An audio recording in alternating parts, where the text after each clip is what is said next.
It's the Real Estate Podcast, brought to you by ANZ Home Loans for financial well-beings. And welcome back to another Real Estate Podcast right around Australia, talking about your property news and information, of course. And that is from New Farm in Brisbane to the likes of the suburb of Glenelg in Adelaide.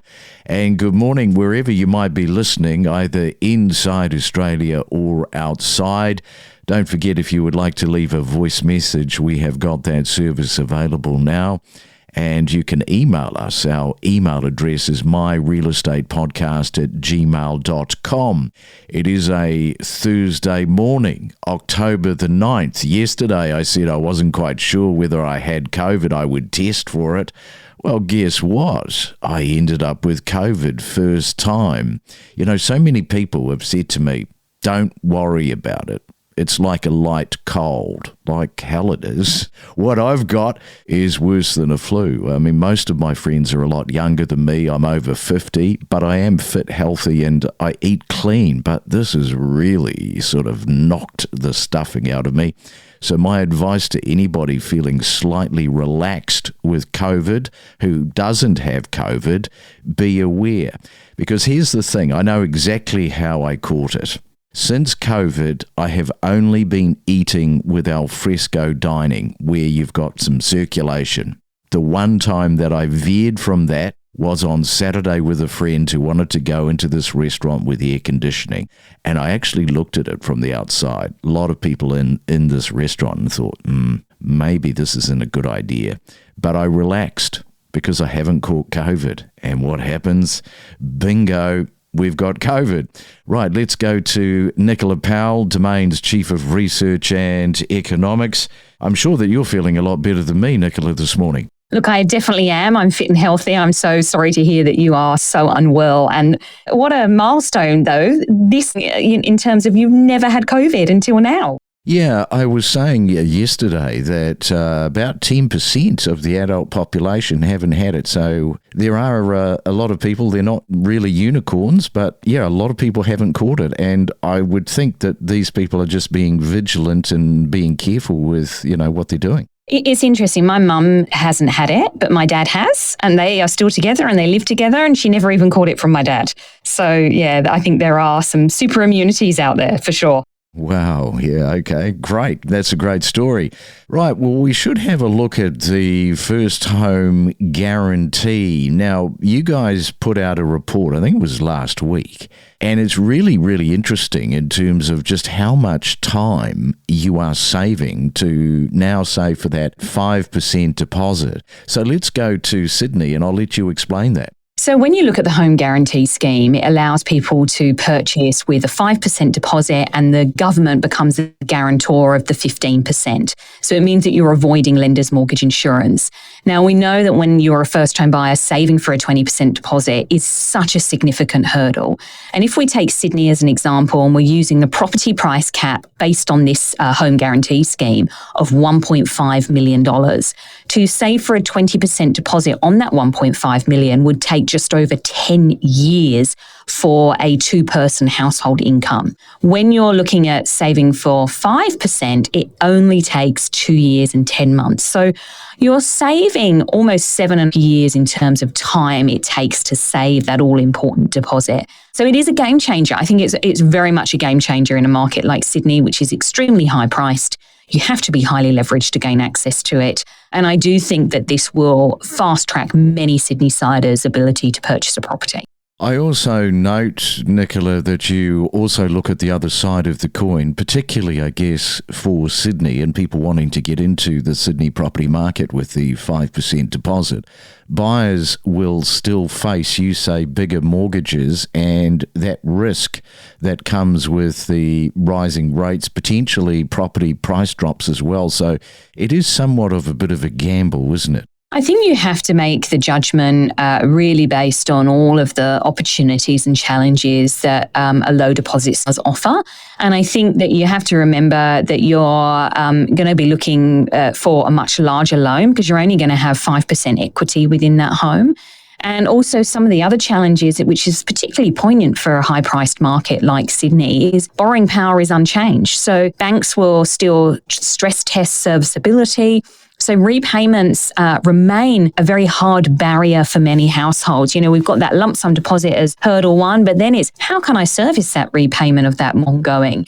And I think this is where it particularly becomes poignant in Sydney. And if you have a larger mortgage, because you've got a smaller deposit, that does mean more debt. And it's leaving, I think, households much more exposed to interest rate movements. So my advice is build in a buffer so you can be financially comfortable repaying that mortgage. You have the scope to stretch that bit further if the cash rate does move higher. And we have to remember that the market is pricing more rate reductions. We're expecting another one in November, perhaps even some early next year. But we are expecting the cash rate to bottom out at some point next year, which may mean that we start to see rate hikes come 2027.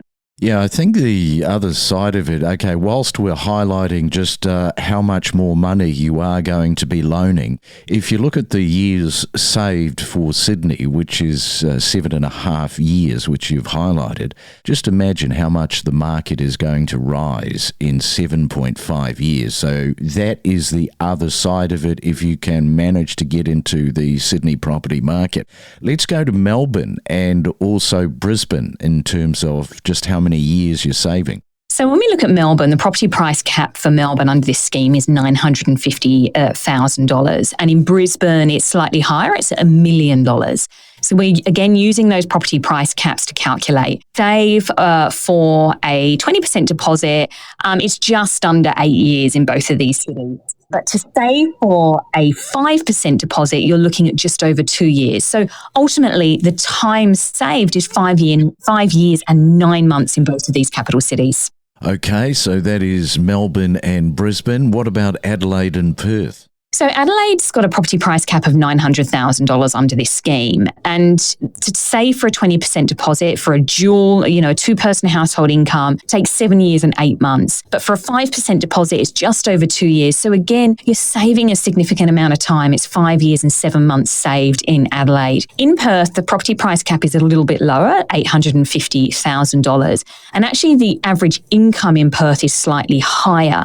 So the time to save for a 20% deposit on $850,000 takes 6 years, but a 5% deposit, it shoots that time to save under 2 years. So you're saving almost 4.5 years in that journey time to save. So if you're in Hobart this morning and wondering just how much you're going to be able to save in terms of cutting the save time for your house, let's look at Hobart, Nicola, also Darwin, and we'll wrap it up with Canberra. So in Hobart, property price cap for this scheme is $700,000. To save a 5% deposit, it's sitting at 1 year and 7 months. So that means you're saving over 4 years in the time it takes to save relative to that 20% deposit. In Darwin, this has the lowest property price cap of all of the major capital cities. And look, the property price caps were increased by the government in terms of the new rollout as of the 1st of October. So the $600,000 to save a 20% only takes 11 months in Darwin. So it's shaving almost 3 years off the time it takes to save. And in Canberra, so our final capital city, property price cap is much higher in Canberra. It's a much higher priced market, $1 million here. To save for a 20% deposit, 4 years, 7 months, and to save for a 5%, just over a year. So the journey time is really shaved. And as you mentioned earlier, it allows people faster entry into the housing market. And this is where you have to weigh up those pros and cons.